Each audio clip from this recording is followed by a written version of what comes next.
Sarah Mitchell, a quiet waitress at Ruby's Café, finds solace in small acts of kindness, especially for a silent, ragged boy named Tommy, who appears nightly.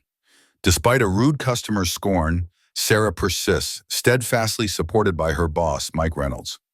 One evening, Tommy leaves a mysterious note with a profound message. Dad said, "If someone is kind to you, tell his friend."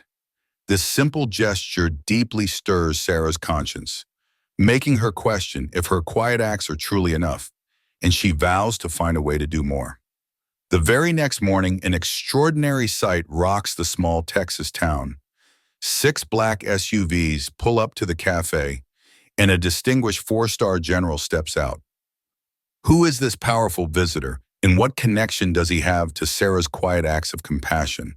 If Sarah's powerful story of quiet kindness moved you, show your support. Please like this video, subscribe to my channel, and hit the notification bell. Your engagement helps us share more inspiring stories of everyday heroes and the profound impact of compassion. Join our community and let's spread positive messages far and wide to you. Why are you giving scraps to that ragged boy? The man at the next table scoffed, his voice sharp and loud enough to slice through the clinking forks and quiet chatter of Ruby's Café. Heads turned, but Sarah didn't flinch. She simply smiled, placed the plate down gently on the counter near the door, then turned away without a word, calm, composed, as if his comment hadn't landed at all. The following morning, the peaceful rhythm of the small Texas town shattered when 6 black SUVs rolled to a silent stop outside Ruby's Café. Their engines hummed low under the crisp autumn sky, dark windows reflecting the wide-eyed disbelief of every passerby. No one could quite believe it. Who was that quiet boy in the oversized jacket? And what could possibly bring a 4-star general in full uniform to personally thank a waitress, someone so ordinary most of the town had never even taken the time to notice? Sarah Mitchell was 31. She lived in a plain, aging apartment above the Main Street laundromat, a no-frills kind of place with thin walls, creaky floorboards, and a radiator that hissed like a grumpy cat every winter. Still, it was hers. It had been meant as a temporary stop, somewhere to land after her mother died 6 years ago from heart failure. Just a short stay, she'd told herself, just until she could figure things out. But time has a strange way of folding in on itself, and what started as months slowly stretched into years. And before she realized it, the apartment had become her quiet corner of the world. Her mother, Diane, had been the heart of her life. Warm, steady, no nonsense. Diane had carried the weight of the world on her shoulders with quiet strength, working double shifts as a nurse just to keep the two of them afloat after Sarah's father had walked out when Sarah was only 4. Sarah never pressed for answers about him. It was a wound her mother bore in silence, a scar etched into her without complaint. He had simply vanished from their story, and Diane never filled in the blank spaces he left behind.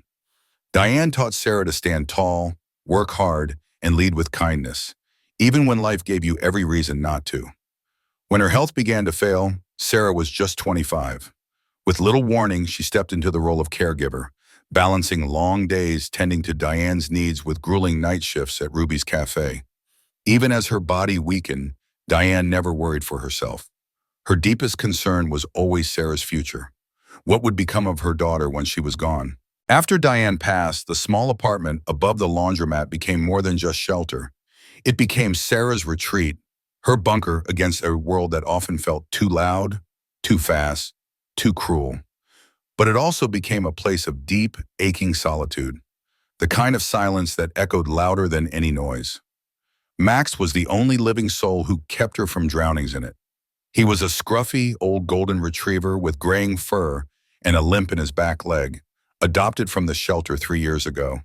And from the moment she brought him home, he made it his job to stay by her side. On the nights that dragged, when loneliness clawed at her ribs and the silence of the apartment felt suffocating, Max would quietly climb into her lap or rest his chin on her knee, grounding her with his calm presence. He didn't ask for anything more than her nearness, and somehow, that was enough. Sarah's life settled into a quiet rhythm. Diner shifts, quiet evenings, Max's warm presence. She became known around town as someone dependable. The waitress who never missed a day, who remembered how you liked your eggs, who always wore a soft smile even when the world felt heavy. Most people saw that smile and stopped there. They didn't look deeper. They didn't see the private sorrow folded into her everyday gestures.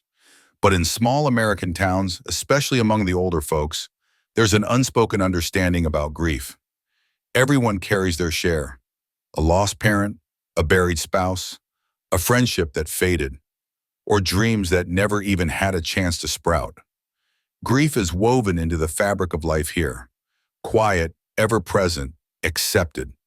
And perhaps that's why Sarah didn't wear hers on her sleeve. She simply kept going. Her way of holding on to connection, of keeping her heart from turning to stone, was through small, almost invisible acts of kindness. A coffee refill before anyone asked. An extra slice of pie left on a table when no one was looking. A sandwich quietly placed on a bench near the park. These little things cost her nothing, but gave her everything. Because in those tiny exchanges, she found something unexpected. The smallest kindnesses often carried the heaviest meaning for the giver and the receiver alike. Then, on a chilly September evening, just as the leaves began their slow tumble from the trees, Tommy entered her life like a breath she hadn't known she was holding. He didn't come through the front door. He appeared on the edges of her world, quiet, barely there. She first spotted him behind Ruby's Café, tucked near the dumpsters in the dim light of dusk. He was crouched low, almost folded into himself, half hidden by a stack of old milk crates. At first, Sarah thought her eyes were playing tricks on her. He was so still, so small, couldn't have been more than 9 years old. A thin, pale boy swallowed by a jacket that hung off him like borrowed armor. At least 3 sizes too big, the sleeves nearly brushing the pavement. His dark hair stuck out in messy clumps, his cheeks streaked with dirt, and his eyes, those eyes. They held a depth that didn't belong on a child's face. Watchful, cautious, old in a way that made her heart ache. She blinked, and he was gone. The next evening, he was there again, hovering in the same shadows, silent and still, never stepping forward, never speaking, just watching. A presence more felt than seen. And Sarah felt something in her shift, a quiet pull, a tether she didn't know had been fraying until it caught hold of something real. Ease. He didn't spill a drop, didn't raise his voice, but as he set the pot down and leaned ever so slightly forward, the light caught the faint scar above his brow, a relic of a younger, wilder man. "My daughter used to eat out of a trash can," Mike said quietly, voice low but firm. "Before I found her, before I took her in." He straightened and folded the towel neatly over his arm. "So maybe watch what you call garbage." Richard blinked, caught off guard, but said nothing.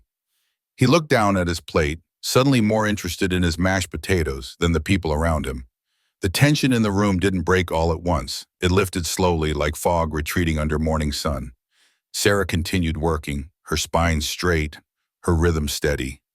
When she passed Mike behind the counter, she didn't say anything, but the quick glance they shared was more than enough. Later that night, after the diner closed and the lights dimmed, Sarah stepped into the alley once more. The takeout box she had left earlier was gone, as she expected. In its place, folded neatly on top of an old crate, was a scrap of paper.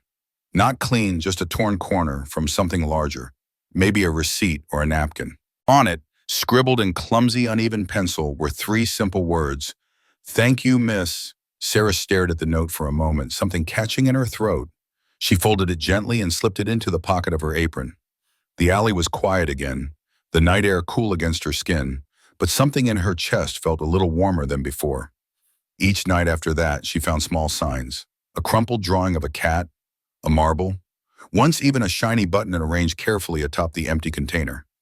Tommy never stepped inside, never spoke. But he was speaking in his own way, and Sarah listened. In the weeks that followed, the routine continued like clockwork. Rain or shine, the container was there, the boy was there, and the quiet exchange of food for presents became a language only the two of them understood. Sarah learned to spot the signs of a rougher day, the way Tommy hunched deeper into his oversized hoodie, or how his fingers trembled when he reached for the food. On those days, she packed extra, an apple, a cookie, sometimes 2 sandwiches if she thought he might be hungry again later. The town remained mostly unaware. People came and went from Ruby's Café, sipping coffee, sharing gossip, reading the paper. Sarah served them all with her usual calm efficiency. But every now and then, someone would notice the boy on the bench. A flicker of curiosity would cross their face. Sarah would simply smile, as if nothing at all were out of the ordinary. She never told anyone his name, never explained the little ritual she had created, because somehow putting it into words might break it. It might scare him off or turn something fragile into something exposed. And that she couldn't risk. Tommy reminded her of something deep and hard to define. Maybe it was the way he never asked for help, but still accepted it with quiet grace. Maybe it was how he always returned the container, never leaving a mess. Or maybe it was the way his eyes, when she caught a glimpse of them, held more years than any child's ever should. She often wondered where he came from, who had let him fall through the cracks, but Sarah had stopped believing in simple answers long ago. The world was full of broken things, broken people, and not everything could be fixed. But some things could be held, nourished, not ignored, and in that, she found something steady, something good. So she kept showing up, with food, with silence, with presence. And each night, as she closed the back door behind her, she left it unlocked just a little longer than needed, just in case. Ease. Then he looked the man directly in the eye and said softly but firmly, "Everyone matters in my diner, sir. We don't pick and choose who deserves kindness here." Richard froze. The smirk that had clung to his face faltered, slipping away like a mask that no longer fit. All around him, other customers had gone silent. No one said a word, but the weight of their attention pressed in, quiet, heavy, undeniable. He coughed once, an awkward rasp that tried to cut the tension but failed. Stirring his coffee like it held answers, Richard dropped his gaze to his plate, suddenly finding his scrambled eggs far more interesting than the people around him. The moment softened. The tension in the room loosened its grip. Murmurs of casual conversation gradually resumed, chatter about the weather, the game, someone's niece graduating. Sarah returned to her work.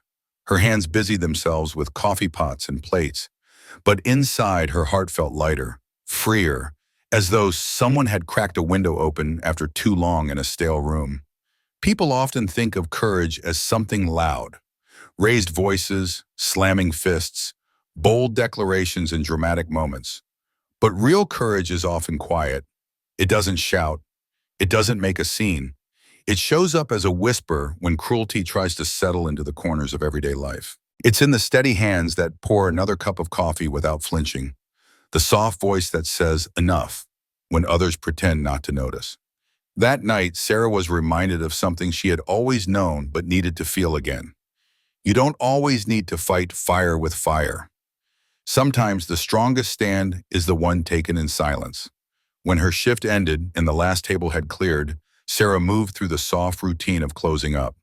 She wiped down the counter one last time, flicked off the buzzing neon open sign, and turned toward the back door, ready to drop off a paper bag where she always did. For Tommy. That's when she saw it. Something unusual sat on the wooden bench beside the wall, right where she left his food. A small scrap of paper folded and held in place by a smooth round stone.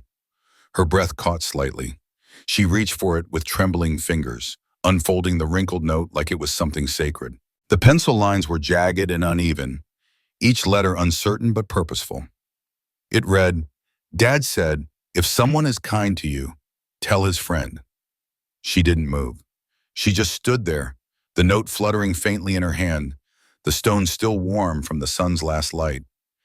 It was the first message Tommy had ever left for her, the first sign that their silent ritual had reached him somewhere deeper than she realized. Her throat tightened. Her chest swelled with something heavy and bright all at once.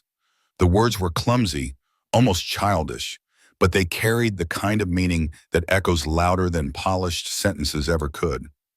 That night, back in her small apartment above the laundromat, Sarah lay wide awake. Her old golden retriever, Max, snored at her feet, undisturbed by the world. But Sarah's thoughts wouldn't quiet. The note sat in her hands, its edges worn from her constant touch. She turned it over again and again, as if it might give up more secrets if she just looked hard enough. Who was Tommy's dad? Where was he now? Why did Tommy always show up alone, thin and quiet, slipping through the dark like a stray cat? And were the sandwiches and fries she left really enough? Was she truly helping or just soothing her own conscience? The thought of calling the police or contacting social services crossed her mind more than once. But something in her resisted. Tommy was like a skittish deer, gentle but wary. A sudden move could scare him off for good. And yet, the questions wouldn't stop. Did he have a place to sleep? Was there anyone else looking out for him besides her? What if one night he didn't come by at all? What if something terrible happened out there in the cold, just beyond the reach of her diner's glow? Outside, the small Texas town slept quietly under the stars. Wind whispered through the trees. The streetlights flickered softly, empty sidewalks stretching out like tired limbs. But inside Sarah, a storm raged, a swirling mix of doubt, worry, and helplessness. It's a question that haunts so many hearts. When is kindness enough? A sandwich handed through a window, a coat draped over someone's shoulders, a few bills offered at a stoplight. These gestures matter, but do they change anything really? Are they bridges to hope or just temporary shelters from a larger storm? By the time morning light began to creep through the curtains, Sarah still didn't have an answer. But something had shifted. What she felt for Tommy wasn't just sympathy anymore. It wasn't about leftover fries or quiet acts of compassion. It had become something deeper, a quiet, unspoken responsibility. She couldn't walk away now. Not after the note, not after the trust he had placed in her, even in that simple, broken sentence. So she made herself a promise. The next time Tommy came back, if he came back, she would do more. She didn't know what that would look like yet, but she'd be ready. As she poured herself a cup of coffee that morning, the diner still quiet in the soft pre-dawn haze, Sarah carefully folded the note and tucked it into her wallet. It rested there, pressed between old receipts and worn-out photos, a quiet reminder that sometimes kindness needs to be more than enough. Tucked between faded receipts and crumpled bills, what was a quiet reminder that had stayed with her, soft, persistent, whispering in her quieter hours. Kindness matters, but sometimes kindness must be the beginning, not the end. Those words had settled into Sarah's mind and heart, refusing to let go, lingering like a warm breath on cold glass. The next morning, just as the early golden light of dawn stretched across the stillness of the Texas town, Ruby's Café stirred to life.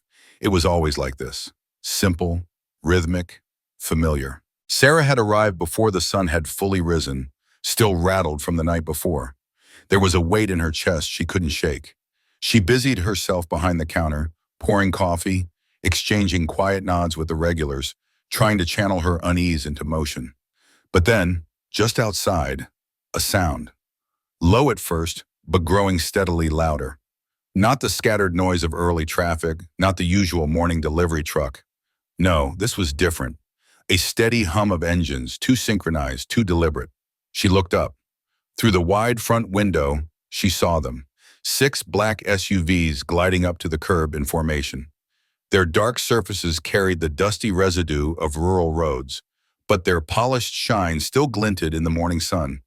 They weren't here by chance. These vehicles belonged to people who moved with intention. The conversations in the cafe faltered, like a record needle skipping. Forks hovered midair. Even the jukebox seemed to hold its breath, its usual twang fading into silence. Everyone felt it.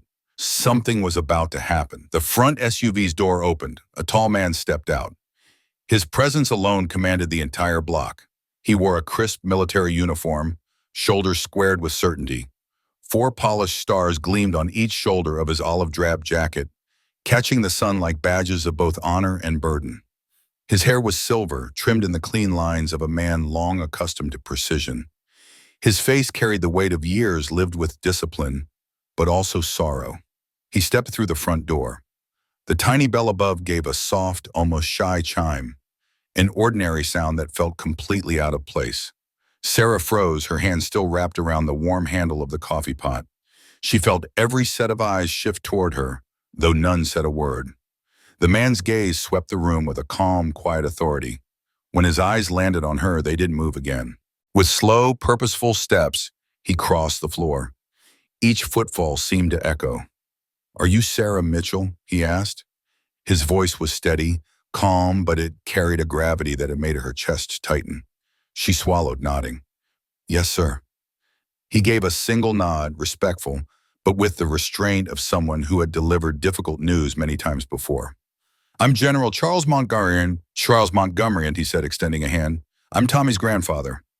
For a moment, Sarah stood motionless, his words crashing through her like a wave. Grandfather. She hadn't thought Tommy had anyone. If anything, she'd assumed the boy had been left behind, forgotten.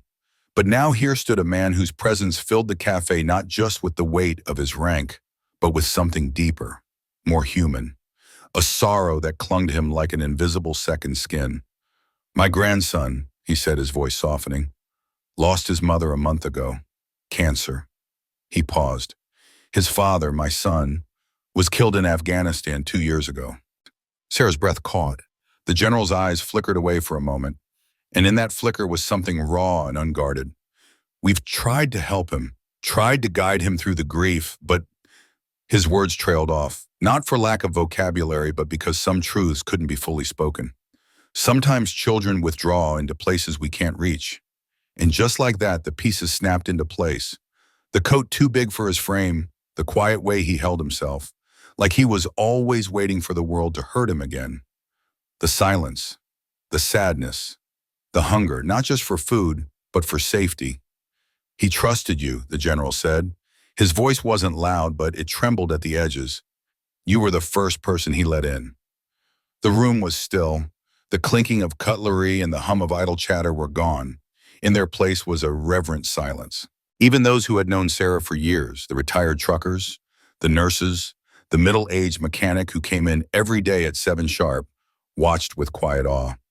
Sarah's eyes burned. She blinked quickly and glanced toward the front door, half expecting to see a small figure in an oversized coat standing just outside, waiting to come in. She thought of everything he had carried, things no child should have to shoulder.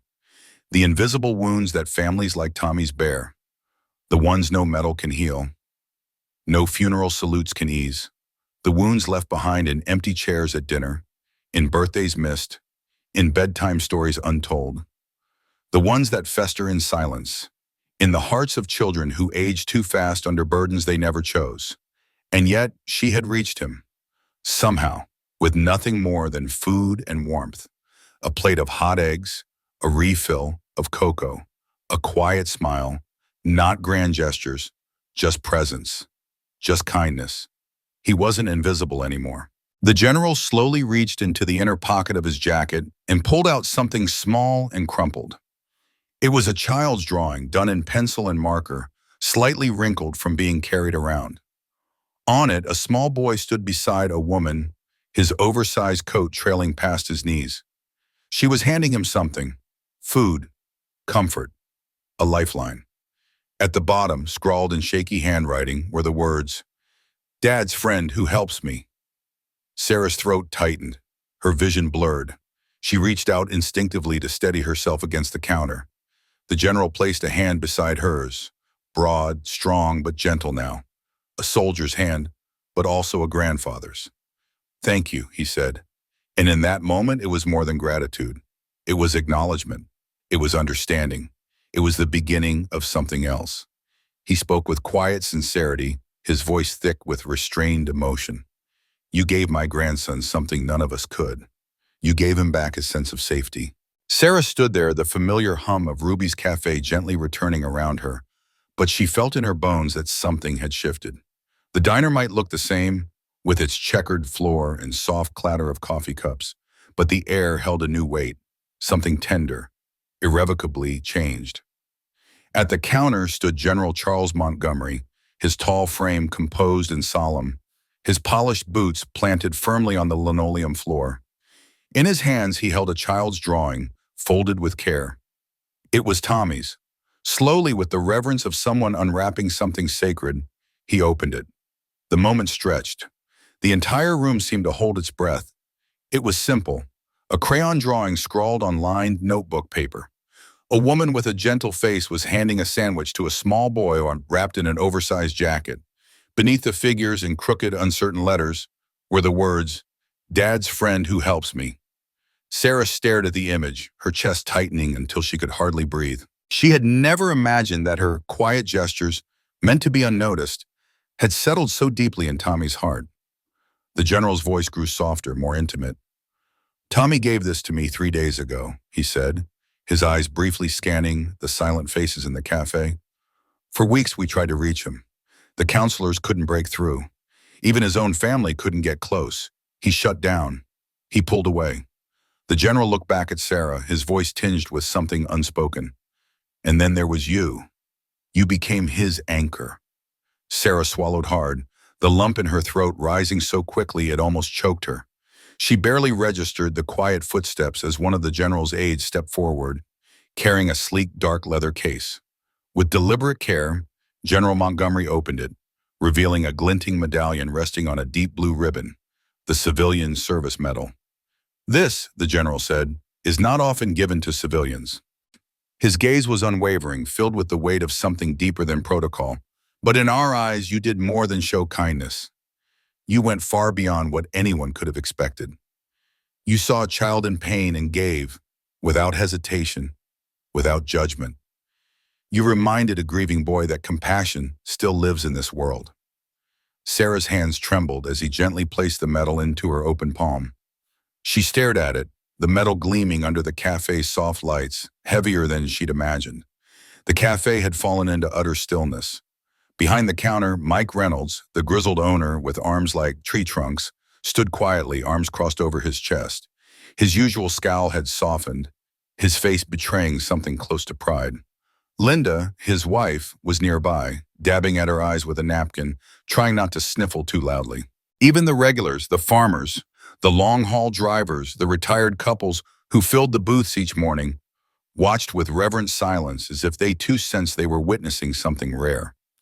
Then the small chime above the front door rang out, delicate as wind through chimes, and every head turned. There, framed in the doorway, stood Tommy. His dark hair was neatly combed. He wore a clean jacket buttoned all the way up. His face had been washed, but it was the wide brown eyes that held everyone. He looked around the cafe slowly, searching, and then his eyes landed on Sarah. A shy, hesitant smile tugged at the corner of his mouth, and for the first time, Tommy spoke aloud. "Hi, Miss Sarah." It was barely a whisper, soft as breath, but to Sarah, it was deafening. It was more powerful than any medal, any speech, any honor. She crouched down so her eyes met his. "Hi, Tommy," she replied, her voice thick with unshed tears. In that moment, Sarah understood something she hadn't before. Honor doesn't always wear a uniform. Sometimes it wears an apron and pours coffee. Sometimes it stands behind a counter and hands out sandwiches to children who are too afraid to speak. Sometimes it exists in small, invisible gestures no one applauds, because no one ever expects them. And when the applause came, first tentative, then swelling in waves, Sarah stood in the center of Ruby's Café, forever changed. She hadn't asked for any of this, hadn't sought recognition or thanks. But now the moment stood as a testament, not just to her, but to every ordinary person who'd ever chosen kindness over convenience, compassion over comfort. In the days that followed, Ruby's Café transformed into something more than just a cozy little spot on Main Street. It became a quiet landmark, a symbol of what it means to care, truly care, in the smallest, most unassuming ways. The first change appeared on the menu. Just below the breakfast specials in the famous house chili, written in careful, looping script on the chalkboard, was a new item, Tommy sandwich, turkey and cheese on whole wheat, extra pickles. It was the same sandwich Sarah had left out for him all those chilly nights. At first, she hesitated when Mike brought up the idea. She worried it would draw attention to Tommy, maybe make him uncomfortable. But when Tommy came in one morning and saw his name written there, he smiled, really smiled, and that settled it. His recovery wasn't dramatic. It was slow, quiet, like spring thaw. But he was no longer outside huddling in the cold. Not anymore. He began coming into the cafe on weekends, always slipping quietly into the corner booth by the window. It became his spot. Sometimes he carried a book with him, though it often remained unopened beside his glass. Other times he simply sat and stared out at the street, watching people pass by as the world moved at its usual pace. Sarah never let his chocolate milk glass sit empty. She kept it full, always attentive, without making a fuss. Max, her aging golden retriever with a graying muzzle and a heart full of gentleness, took to visiting regularly too. He'd pad in through the back door, familiar as family, and curl up under Tommy's legs, tail thumping once before he settled into a nap. Tommy, the same boy who used to hover silently in the parking lot, more shadow than child, was beginning to speak. Not in torrents or bold declarations, but slowly, almost shyly. His voice emerged like dawn, easing over the horizon, one careful word at a time, day by day. His presence grew more familiar, and people in town began to notice. Regulars who once looked past him now called out his name when they came in. They asked how he was doing, gave him warm, reassuring smiles, and sometimes left small surprises at the counter for him to find. A packet of crayons, a tiny matchbox car, a slice of homemade pie with his name scribbled on the napkin underneath. The cafe, once just a stop for coffee or lunch, began to feel like something more, something deeper, a living testament to the quiet power of kindness. Ruby's Cafe became a symbol of what a small town could be when it chose to see rather than ignore, to care rather than pass by. It wasn't just Tommy who was changing. Others were too. News of the little boy who had found a home at a corner booth began to spread. New faces appeared, curious visitors drawn not just by the food but by the story. Veterans dropped by, touched by the military connection whispered between the tables. Young families came with their children, hoping to show them what it looked like when a town took care of its own. Sarah remained the same in many ways, steady, quiet, modest. She poured coffee with practiced ease, wiped counters, and laughed gently with the regulars. But inside, something had shifted, deepened, softened. She no longer thought of her work as small or inconsequential. She'd come to understand something that couldn't be taught in a textbook. A sandwich wasn't just a sandwich, and an ordinary act of care could ripple far beyond the walls of the cafe. Tommy's story and Sarah's part in it spread further than anyone could have guessed. It reminded people across the country that true change often starts not with policies or press conferences, but with ordinary people making small, consistent choices to care. In towns just like theirs, stories like this live quietly, carried from one heart to another. Ruby's Cafe stood as proof that the smallest place could carry the biggest meaning. Its story wasn't printed just on menus or signs. It was etched into the hearts of those who walked through its door. Sarah never imagined that her life, this quiet rhythm of cafe work, of daily routines and soft gestures, would lead her beyond the edges of their Texas town. But after Tommy's story took hold, her name began to appear in circles far outside their community. People began to talk about the waitress who had made a difference, not through wealth or power, but through quiet, unwavering kindness. Then one afternoon, her phone rang. A representative from the National Military Family Support Foundation had heard about what she'd done and wanted her to join their advisory board. It was a role usually reserved for decorated military leaders, licensed psychologists, and nonprofit directors, people used to policy and programs, people with credentials. They were creating new strategies to support military families, especially children. Children like Tommy. Sarah's first instinct was disbelief. I'm just a waitress, she thought. What could I possibly say that matters to people like them?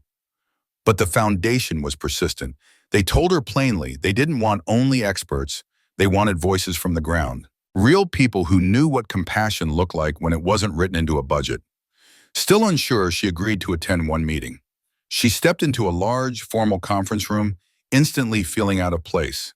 She sat stiffly between sharply dressed generals and soft-spoken doctors with framed diplomas lining the walls. Her hands fidgeted in her lap. The water glass on the table in front of her trembled slightly when she reached for it. But when the conversation turned to outreach programs and how to reach children in need, something inside Sarah steadied. She found her voice. It wasn't polished or rehearsed, but it was real. She spoke from experience, not from theory. She explained that children like Tommy don't respond to forms, pamphlets, or scripted support. They open up to people who show up, who listen without pressure, who stay even when no one's watching. She told them that in small towns, trust is earned slowly, And word of mouth carries more weight than a formal campaign. She talked about the power of small gestures, a warm meal, a dog curled up at your feet, someone remembering your name. The board listened. They didn't just nod politely, they really listened. And gradually their thinking shifted.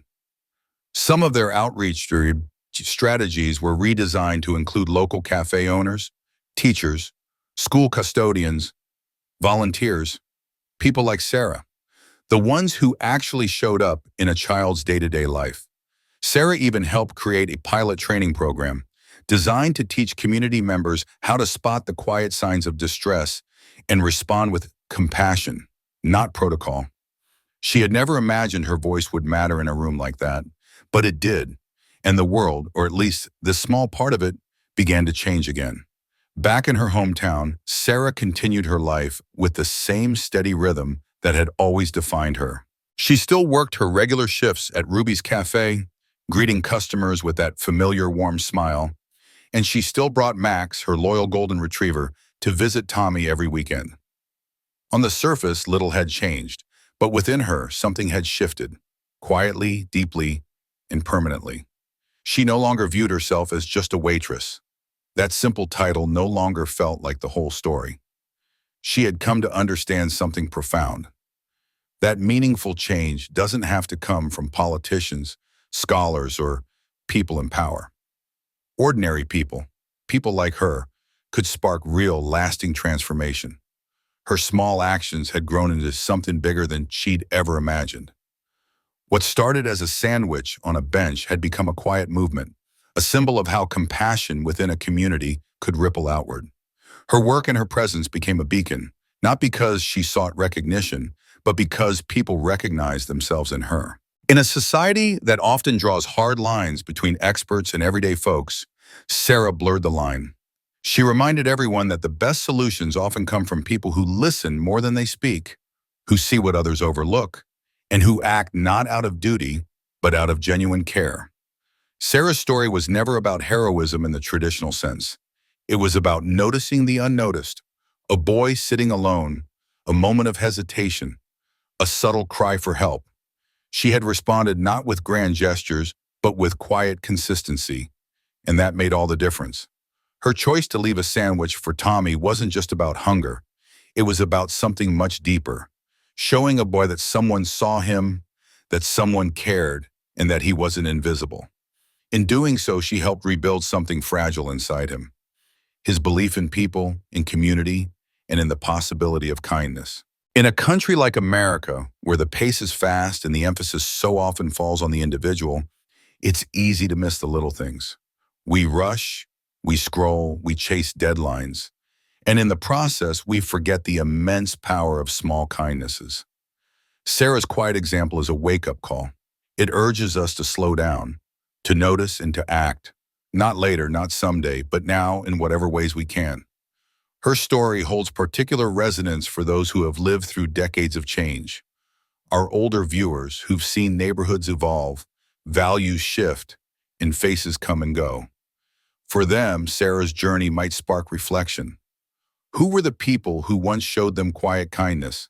Who today might be waiting for the same? A neighbor, a friend, a grandchild, a stranger. Sarah never asked for praise. She never expected recognition, but what she did left echoes. Echoes in the lives she touched and in the hearts of those who heard her story. So now the question turns to us. What small act will we choose to carry forward? What moment will we create for someone else? We hope this story moves you to look closer, reach out, and act gently but meaningfully. And if Sarah's quiet strength has stayed with you, we invite you to share. Let us know in the comments. What moment of kindness has left its mark on you? Or what small gesture are you now inspired to make? Thank you for spending this time with us.